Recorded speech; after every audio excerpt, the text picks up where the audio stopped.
We cannot sing these songs without them impacting our lives. Because all we sang this morning was truth. We proclaimed.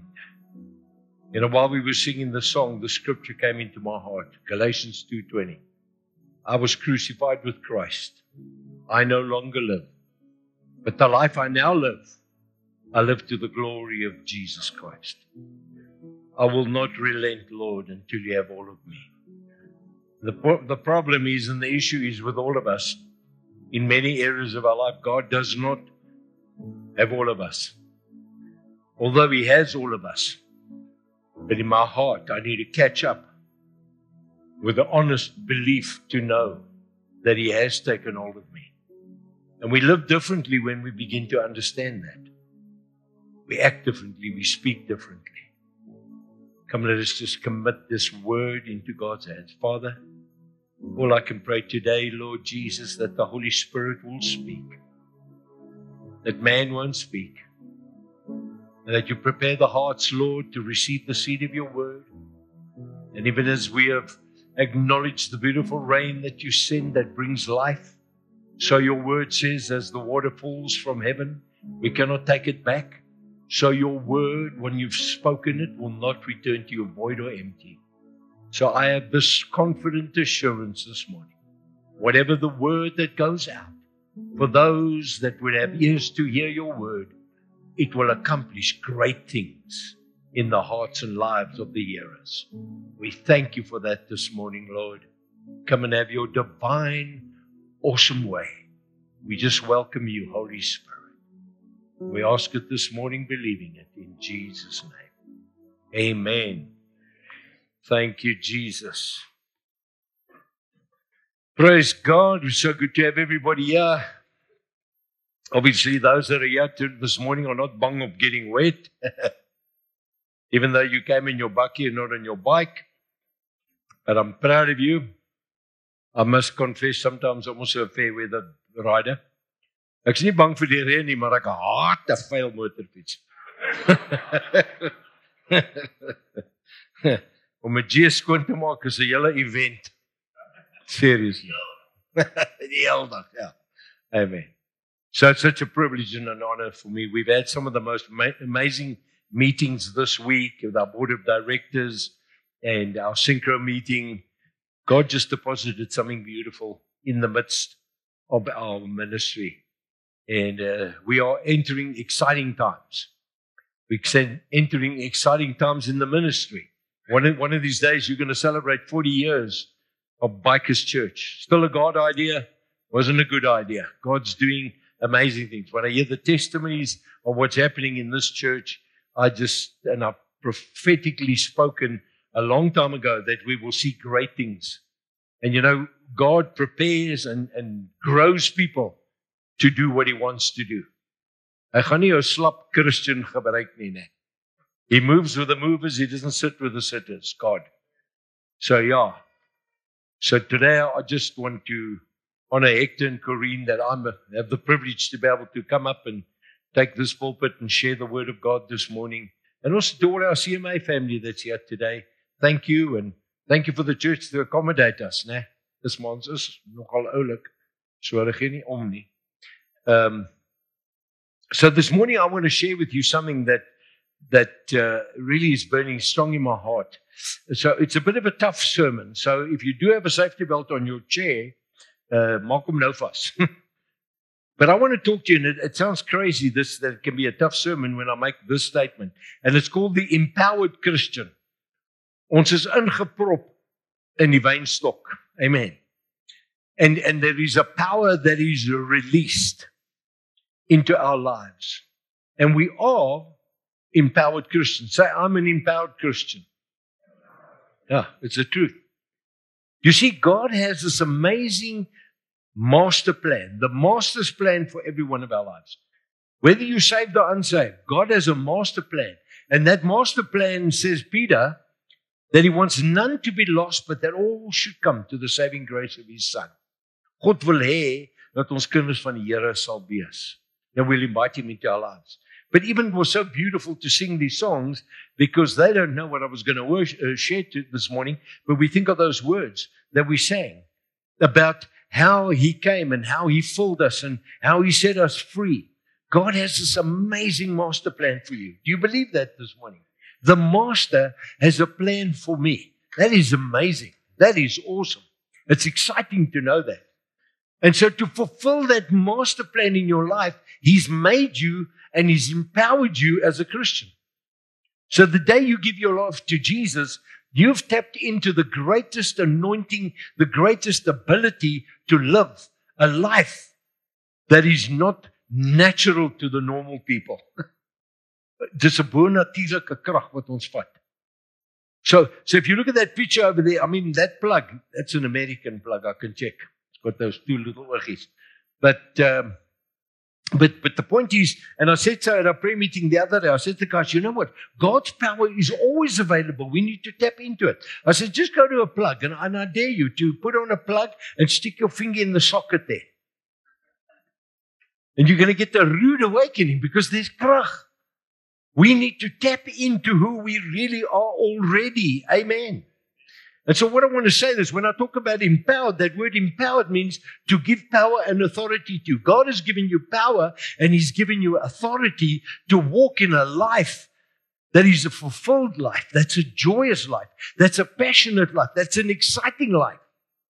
Yes, when I look at some Christians, man, I tell you, I think they buy a bag of lemons a week. And they suck them. So I love it. My grandson, when they give him a piece of lemon, they're evil. They give him lemon to suck. He thinks it's something lekker. Yes, and that face he pulls out. And he doesn't like it. But sometimes we've got to remind our faces that we're children of the King. Amen. We pull those gezichten. So God has put all the ingredients you're going to need for a successful, empowered Christian life. Where did He put it? In His Word. God se woord is die antwoord, en dis waar ons uitvind hoe ons bekragtigde, is 'n mooi woord daar, né? Bekragtigde Christene is. That's how we find out in the Word. Because God's promises are no value to any of us until we by obedience begin to put to practice what's written in the Word of God. En dis waar ek gaan praat vanmôre, because ons lewe hier redelik onkundig vir wie ons eintlik is. Ons weet, want iemand het my vertel, of ek het in 'n preek gehoor, maar as die tekkie die teerslaan, dan haal ek 'n ander gees uit. Ja? I know, maybe it's not you, there are folks listening right now to me. We need to know, how do we do it? By reading the Word and gaining a beautiful word. Say with me, knowledge. You know how important that is. And I'm going to show you this morning. And I'm going to talk to you about that. So how do I know I'm an empowered Christian, but I don't live this empowered life in my life? Paul writes to the Corinthians church in the second letter, coming to close to the end of his letter, and he's writing and he's encountering these people. He's heard information, he's traveled amongst them, and he has seen something about their life, something about the empowered life that they live. And then he writes these words in 2 Corinthians 8 verse 7. He says, now as you abound and excel and are in the front of everything. I just want to stop there, because he says, now as you abounding, when you're abounding in something, it means you're abounding in, there's plenty of it. That's what abounding means. There's plenty of it, or you are rich in it. And what does excel mean? It's to go to a higher quality. So to read it in this context, he says, now as you have this rich, plentiful, high quality, and you are at the forefront of everything. In ander woorde, daar is iets wonderlik in julle lewens, en ek sien dit in the way that you act in your faith, in your speech, and what's the third one? In your knowledge. Now, I want to make a statement. Because without that knowledge, your speech will not be right. Without your knowledge, your faith will not be right. Because the Word of God, I think it's Romans 10:17 says, that faith comes by hearing and hearing the Word. Want as ek nie die woord ken, dan waaroor het ek dan geloof om te gebruik? So we need this knowledge. It's an important part of our lives. We're talking about knowledge this morning. An empowered Christian is one who walks in a higher, richer quality, listen to the word, of knowledge. Hoe meer jy kennis dra van die dinge van die Here. And you see, in the years of serving the Lord, I've seen it, and I know it in my own life. Wanneer ek so lekker onkundig was, nie my Bybel baie gelees nie, het ek nou nie die Here Jesus geken soos ek moes nie. And that's the problem with most Christians. They don't really know who Jesus is. And if you don't really know who Jesus is, you cannot live an empowered Christian life. Amen. It's the truth. So Jesus comes and he's chatting to these dudes who believed in him. And I love this, John 8, from verse 31. He writes this, and there it is up there. He says, so Jesus said to those Jews who had believed in him, if you abide in my word and you hold fast to my teachings and you live in accordance with them, in other words, you need to abide in the word, you need to know what the word says, and you need to be every day in this word, and you need to decipher this word. I don't know what decipher is in Afrikaans, maar julle boere weet nou wat ek van praat. And you decipher the word, and you're full of the word, he says, and you do what it says. And then listen what he says, then you are truly my disciples. So when do I become a true disciple of Jesus? You know when? When I abide in the word.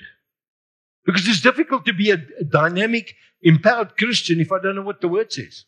So I need to know what the word says about who I am in the Lord Jesus. This is what Jesus is telling these guys. Because believing is not enough. We sang it in that song. This is not the end. There is more. Since he saved you, he wants you to grow in grace and in the knowledge of the Lord Jesus Christ. 2 Peter 3:18 says that. Then he says to them, you are truly my disciples. Then he says, and you will know the truth. So as jy nou in hom bly en jy leer die woord en jy weet wat die woord sê, is jy nou 'n disipel en nou is ek 'n disipel en dan sal jy die kennis begin verstaan. You will know the truth. The truth about the promises of God. The truth about who you are in him. Your victory you have through him. Amen. So that's what he's saying to them. Then he says, and the truth, that truth that you now have come to know, will set you free. So people say this to one another. Hey, the truth will set you free. Omdat jy nou 'n paar waarwoorde sê. Die ander 10 is lieg, maar die 2, 3 sê, truth will set you free. That's not what the Bible says. We cannot say that. Because the truth cannot set you free when you don't know the truth and you're not abiding in the truth. You need to understand that. So I just wanted to add that on as a little bit of an extra there for Jesus.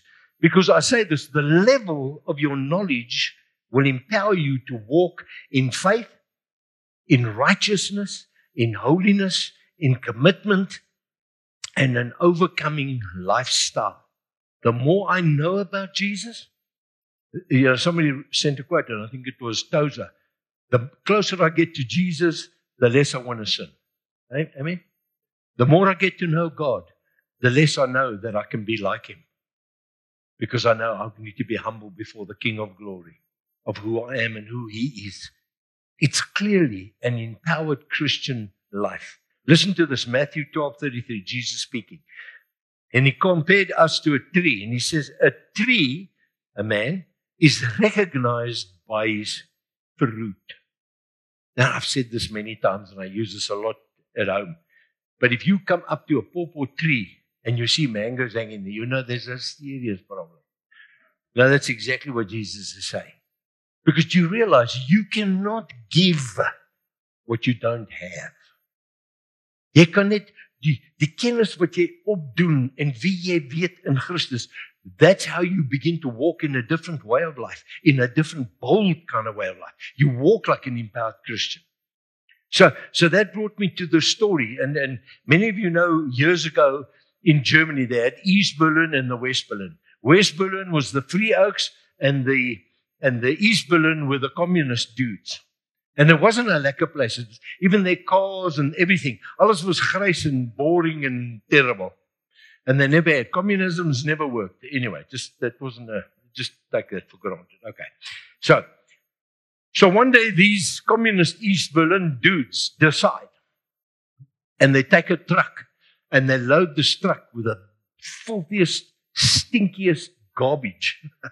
So massive truck. And they reverse it into East Berlin, into the West Berlin, to the Freedom Oaks. And they go and dump it right there by them. Yes, and it's a stench. And they drive off with their truck. And at that moment, the West Berlin, the free people could have now gone and got the worst poo. You know? They could have gone to the Oaks cow farm and got a few patties. No, I'm not going to go down that road.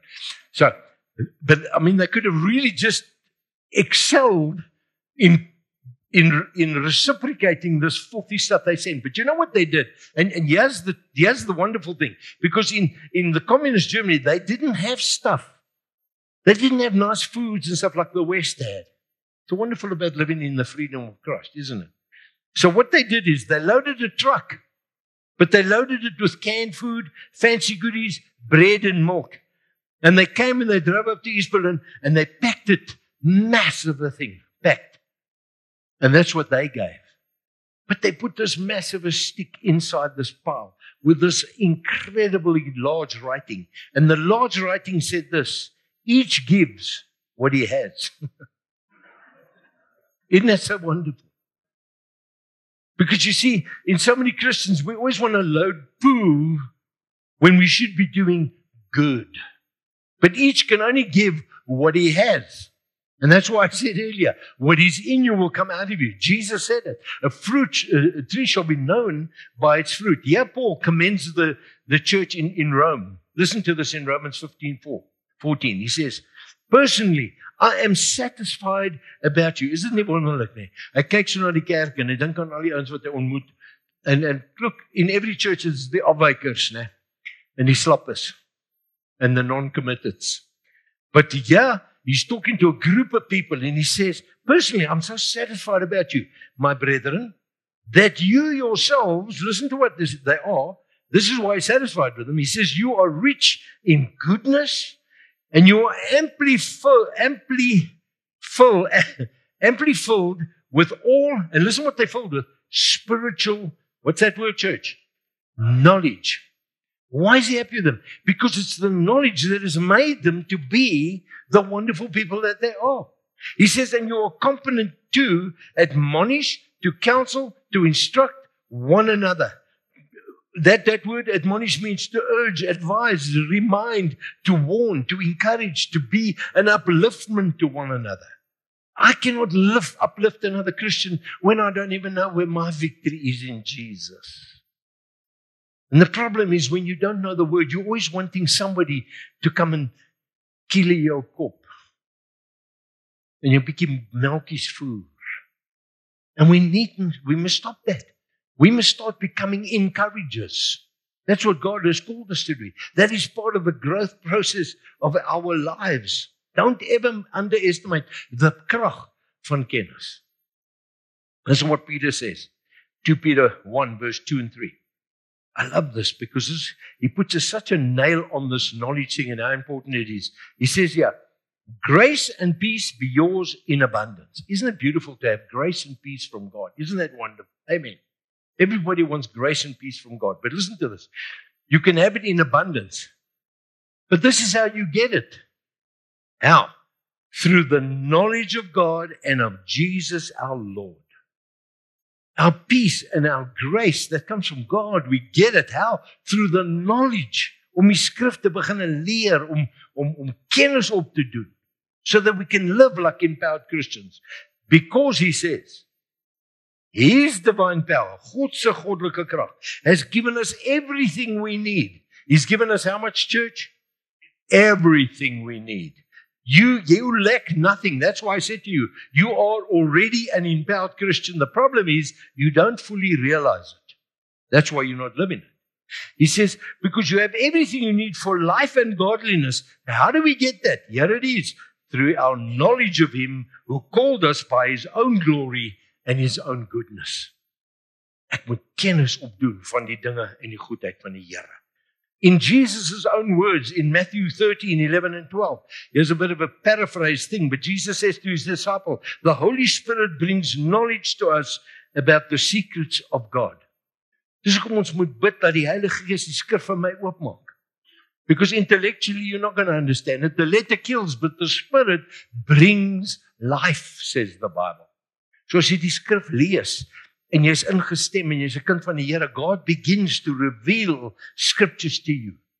I don't know about you, but there are so many times this happens to me when I'm busy preparing a sermon or just reading the word myself, for myself, and just encouraging myself in the Lord, en lees ek iets daarso. Dan kom al daai ander kennis so saam, en dit brom sommer saam, soos 'n brommer op daai een skrif. And you know, sometimes I get so excited, I can't carry on. I get up, I got to walk around. And then I just say, God, you're an amazing God. I've said it off this pulpit before, and I said it, God's word is so shallow that a baby can't drown in it. But it's so deep that the best date puck will never be able to even reach its depth. That's the word of God. There's no end to this beautiful book, 66 books, and it's got the answer to humanity. And it's got the answer to life. Because he says in verse 12, and this is so important, he says, for whoever has spiritual knowledge, and you're going out your way, and you're acquiring the knowledge, he says, to him will more be given, and will be furnished richly, so that they may have and will have abundance. So if you want abundance from God, and if you want to be, as he says, furnished richly, there's only one way to get it, and he says it through the knowledge of God, because he carries on to say, but for him who has not, die wat te slap is om die boek te lees, die wat nie hulle Bybels lees nie, die wat nie kennis van God opdoen nie. He says, because for him who has not, even what he has will be taken away from him. You see, when people read this, they think God comes and he says, ja, jou, pyl goed. Jy is nou so dom, ek vat sommer wat jy het, weg van jou man. No, that's not what it's saying here. What he's actually implying over here is that the devil comes and he steals from you because you don't know that you're an empowered Christian, en hy lieg vir jou oor situasies, oor siektes, oor geldelike situasies, of emosionele goed, oor whatever, and you begin to believe him. You see, so even what you have, you begin to defeat yourself because you don't stand firm in the faith, in your speech and in your knowledge. I mean, just think of the sower and the seed. I mean, the Bible says every time you come together, Jesus talked about the seed. When the seed falls on the hard ground, what happens? The devil comes immediately and he takes it away. And this morning, before I came up here, I prayed that the seed robber is bound. So hy's nie hier so vanmôre. So ons gaan goeie resultate kry oor hierdie saad vanmôre. He said, but then it falls in the rocky stuff and it just starts to grow, but there's no substance, so it almost dies. Then it falls in good soil and grows. But the cares of this world begin to suffocate it because I don't know who I really am in Christ. But then you get those where the seed falls and it produces 60, 100-fold crop. And it brings honor to God. And that's where God wants us. You know, God really wants you to be 100% crop giver. Amen. With the good seed that goes into your life, which is important, and it must be. But so, yeah, is like really a stern warning for the church. When the Hebrew wrote this to the church, and this letter is addressed to the church. So the question here is, all the sermons you've heard over the last year, I'm not even going to say 10 years, net 'n jaar gelede, het julle boodskappe gekry. Ons die hekte het sy tong gepreek, dat hy daar op die tapijt hang, dat hy hom terugtrek, moet hy die tapijt se bol van sy tong afhaal. Hy preek sy hart uit hierso. What have you been doing with what you've been hearing? You see, that's the question. Because it's also reading the word, but it's also coming here and sitting here and hearing the word, because all of this stuff builds knowledge in you. But listen to this scripture. Man, this is not serious. Since all this is true, we ought to pay much closer attention than ever to the truths that we've heard. Here's the warning. Lest, if we do nothing about it, in any way, it will drift past us and it's going to slip away. As ek my nie anker in die waarheid nie, weet jy wat gaan gebeur? It's going to miss me and it's going to slip by me. Who was here last Sunday in the sermon? Can I pick somebody to tell me what the sermon was all about? Did you check that? Now what happened? So a duck behind the oak in front of you, so the pastor won't see you. Imagine if I did that. But don't let what you're hearing slip away. Doen iets daaromtrent. Maak notas, bring your Bible, maak notas in die kerk. You know, people, we don't do that anymore. We take out our cell phone and then we read the scripture with the pastor and then ping, ping, and then we quickly open up our WhatsApp. And then we think, ag nee, dis belangrik nou. You tune out. We need to be serious about the things of God, church. We are entering into very serious times. And we're going to reach a place where we're going to wish we knew more, to trust God more about being an empowered Christian. Amen. We need to do that. So he goes on to say, if the message that was given through the angels, the law spoken to them by Moses when he gave them the 10 commandments, that was authentic and it proved sure. And every violation, when they violated the 10 commandments and disobedience, they received an appropriate, just and adequate penalty. When they disobeyed, they suffered for it. And then verse 3 says, how then shall we escape appropriate retribution if we neglect and refuse to pay attention to such a great salvation as is offered to us, letting this salvation drift past us forever? For it was declared at first by the Lord himself, and it was confirmed to us and proved to be real and genuine by those who personally heard him speak. Daar's geen excusie om nie in genade te groei nie, to grow in grace and the knowledge of our Lord Jesus Christ. So if I did tell you to put on your safety belts, here's the safety belt scripture. Clip them in nou. Want nou gaan ons, this is like one of those merry-go-rounds, you know, you go, and you reach that pinnacle now. So I've given you the pinnacle, but no. You're going to travel down at high speed. Hou vas. Lift your hands up. Because I'm going to give you a scripture. Probably in the Amplified Bible, this is probably one of the most straightforward addresses on the subject that I'm going to talk to you about. I read it, I couldn't believe it. While I was preparing the sermon, I get the scripture and I think, dear Lord God, this really just addresses the issue like you've never seen before. It's one of the heaviest rebukes that you will ever read as a result of not acquiring knowledge. Listen to these words here. Man, this is crazy. 1 Corinthians 15:54. Now listen to this. He says, awake. Hy sê vir die Korintiërs, julle moet wakker word. He's coming to the end of his letter, the first letter. He says, awake. Now listen what he says. From your drunken stupor. Daai beteken bedwelmheid. En daar's 'n mooi Afrikaanse woord wat ek nie weet wat dit beteken, maar in Engels is dit stupor, but it's versifdheid.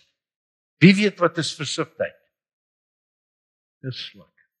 Waar is julle boertjies? Gaan check, Google dit. Versifdheid. He says, awake from your drunken stupor, your bedwelmheid, stupor, and return, listen, to do what? To your sober senses and your right minds. Have you ever for one moment, and I'm just going to go on a little tangent over here just to say something. Why do you think Paul is telling them to wake up and they must really get a grip on themselves? Why do you think, for one moment, that he would use a drunkard as an example? Because you know, 1 Corinthians 6 verse 10 says a drunkard will never enter the kingdom of God. Ons syp die broers en susters soos hulle dink môre is nie nog 'n dag nie. Some have joined CMA, julle sign ja 0 per maand soos by die hospitaal. Maar as niemand kyk nie, dan syp julle lekker met die pelle. Listen, I'm not knocking the alcohol, but I am.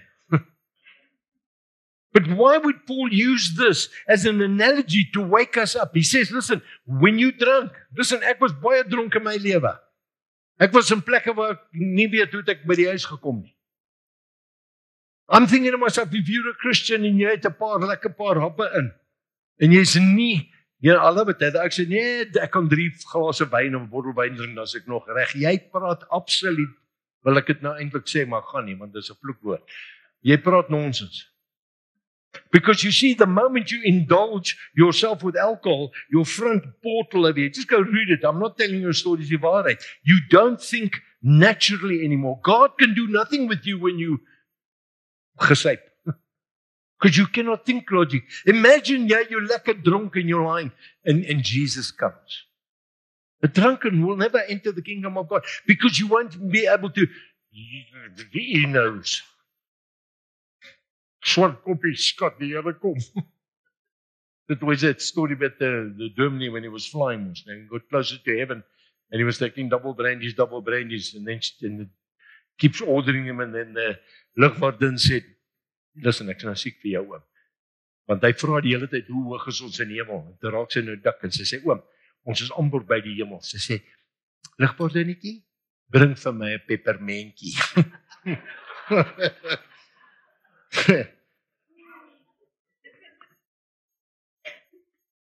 So I just want you to see when Paul writes something like this, he's using that as an analogy because what he's saying, it isn't good for us, but it gets better than that. Listen to this.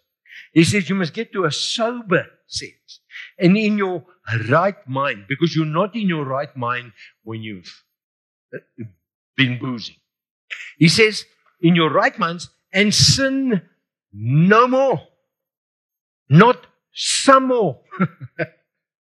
No more. For some of you have not the knowledge of God.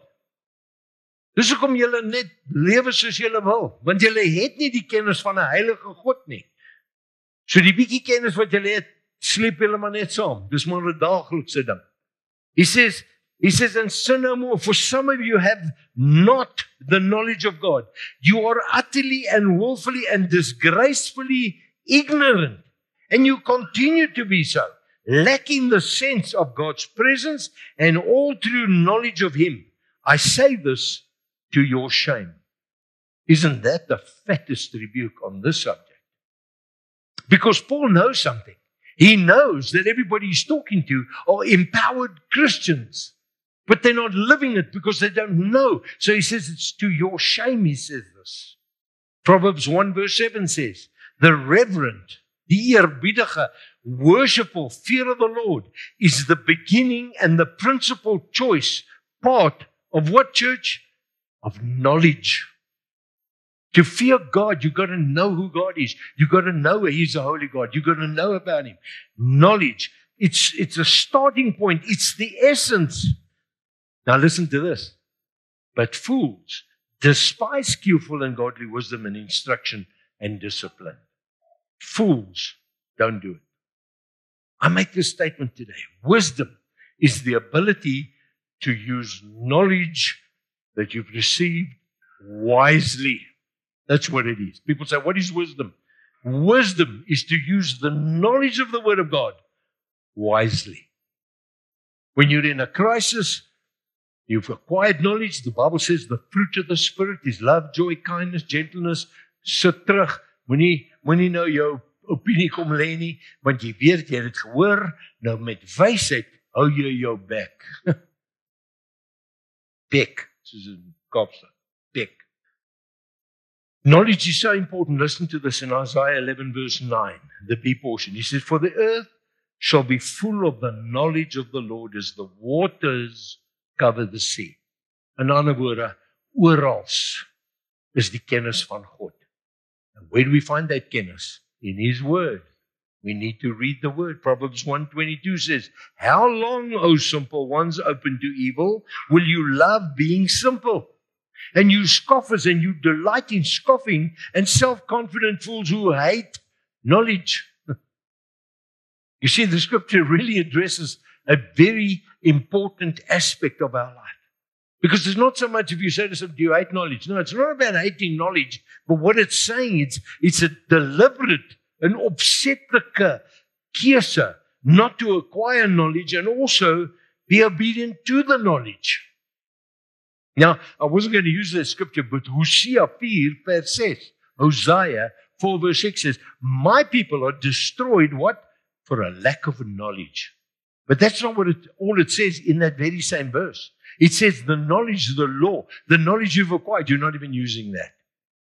So julle gaan teen gronde, want julle weet nie hoekom nie, en dan wat julle weet, gebruik julle is nie. That's really what it is. I mean, I know this is not the sermon you want to throw money at me, is it? I love it. Yeah. Galatians 6 verse 7.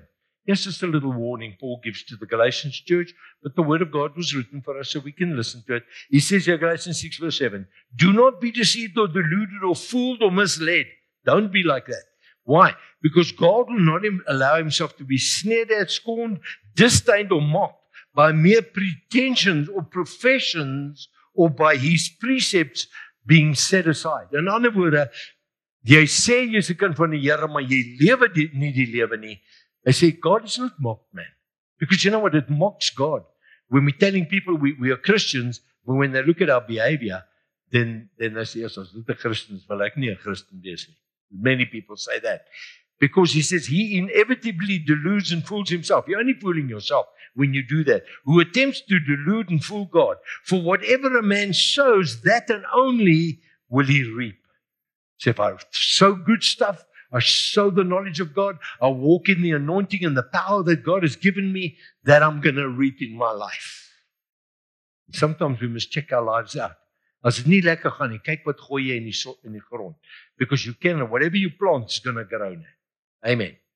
So sad truth is this, there are many Christians walking around that are weak, defeated, ineffective and unproductive because they've never bothered, they've never discovered, they've never developed their full potential as believers in the knowledge of the Lord Jesus Christ. They're not living as empowered children of God. I'm here to tell you this morning, you are an empowered Christian. We just need to get back into the Word of God and study the Word of God and live in the Word of God. And I want to say there's one certain way to live an empowered Christian life. Here it is, through the knowledge of the Word. Want as jy weet, greater is He that is in me than he that's in the world. I am more than an overcomer through Christ Jesus that strengthens me. All things work together for the good for them that love God. What is that? Ons weet daai goed, maar dit beteken nie vir ons. You've already been empowered. You've already been equipped. You are equipped. You said it this morning as a faith statement. Then we must apply the word effectively and appropriately in our lives. See nou, James raak die ding so mooi aan in Jakobus 1 vers 22. And you'll be glad to know we're going to land soon. Be doers of the word and not merely listeners to it. This is in essence of what God is saying this morning. Don't just hear the word, do the word. Live like an overcoming Christian. Live like a victorious Christian in your life. Read it, the word. Study the word. Meditate on it. And let me tell you, the moment you begin to do that, growth will come. And you'll start realizing that you're an empowered Christian. You speak differently. You act differently. You don't leave the church, get in the car. Het jy gesien wat Frikkie weer gedoen het vanmôre? Sorry Frikkie, waar sit jy my broer? Dis nou nie hierdie Frikkie, dis 'n ander ene. Then we skinner and we have the pastor for lunch. We roast him. We talk bad about one another. Jy het met 'n mislike gees ingekom en jy waai hierso weer met daai salwe 'n lelike ding. And you're unhappy and you're walking on puffed up. Listen, blessed are the peacemakers, they be called the children of God. Ek sien as jy jou Bybel gelees het, het jy dit geweet. And that's how an empowered Christian lives, man. We live an overcoming, victorious life. Just listen to this beautiful scripture. And my prayer is this for every single one of you this morning and those that will be listening by way of media. Daniel 11, what an example he was. Eh? He says, but the people who know, there's the word, the people who know, in other words, have knowledge of God. Kennis van God, die woord van God. They know their God. What about them?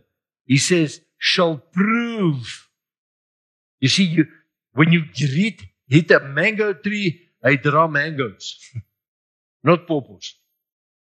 So you'll prove themselves. Prove themselves to what? To be strong and shall stand firm in every crisis, in every drama, because you know you're an empowered Christian, because you know what the word says about you, and you stand firm. And then he says, and you will do exploits for God. That word exploit simply means bold and daring things for God. That's what it is. If you remember the stories of the garbage, each one gives what He has. The question I want to ask you this morning, what do you have? What is in your life right now? Do you understand this morning that you are an empowered Christian? Do you know that you should be changing the way you speak, the way you think, the way you act? Do you know that you need to get back into your word? You know, it's tragic. The Barna research did a research quite a few years ago. And at that time, born-again Christians who said they were Christians, 70% of those who proclaimed to be Christians, not oppervlakkig, they really said that they're Christians. They had made a confession, Jesus is Lord of their life. 70% didn't read their Bibles. You believe that? I really hope it's less here. But ons moet ons woord weer oopmaak. Ons moet bid, ons moet tyd afstaan om die woord te lees, so that you can live the life that God saved you to live. That God has this amazing master plan for us, and He wants us to walk in it. He has this wonderful plan for your life, a victorious plan, an overcoming plan. Amen. Come, let us just bow our heads in prayer. Hallelujah. I just want to ask you this morning, I think all of us could read the word more regularly. When you read the word enough, you can't measure that. Maar jy weet wanneer jy bietjie slap lê in jou verantwoordelikheid. I just want to ask you this morning, and I want you to stand before God right now. Say, Lord, I need you to strengthen me. I want to stand firm more in your word. I want to pray for an anointing on my life, Father, to give me a fresh passion and a desire for your word. If that's you, I want you to stand right now. As you've heard this word this morning, because you realize I don't live like an empowered Christian all the time. And please, you stand before God, I'm not anything. I'm just a voice piece for God. And I want to pray over you this morning. And I don't want you just to receive a little prayer over your life and you go out of here and you same again. You've got to make a willful decision in your heart and you're making a confession to God. If you read Ecclesiastes 5, God says, He doesn't take lightly people make a promise and then you don't work out that promise. God is not pleased with that. So this morning, Father, I come to you with each one that is standing right now over this whole auditorium. Because they're not standing, Father, because of a request to stand, but they stand before the living God today. Because they have a passionate desire to please you, Lord. Because who else do we please? You have the way. You are the way, the truth, and the life. You have the answers to eternal life. This life is temporary.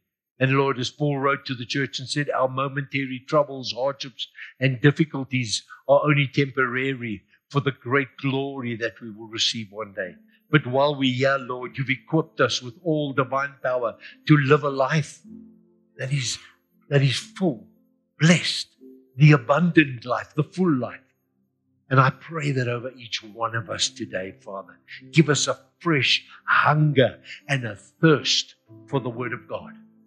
Because we realize, Father, if we keep staying hungry for the things of God, it's simply because we're not eating the bread of life. So I pray, Father, that you would take hold of us this morning. We stand in your presence. We humble ourselves before the mighty hand of God. And we say, Father, forgive us. Forgive us, Lord, that we renege on your word. Forgive us, Father, for not living the life that you've given us already to live, that we are empowered by you.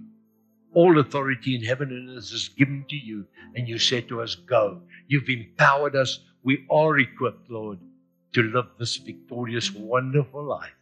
I thank you this morning. We embrace this truth.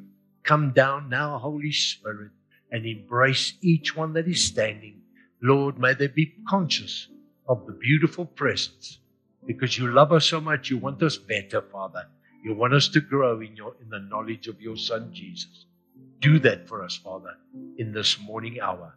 In Jesus' name we ask it. And everybody said, amen. God bless you guys. Amen. We're going to close off with the last song. Amen. Thank you.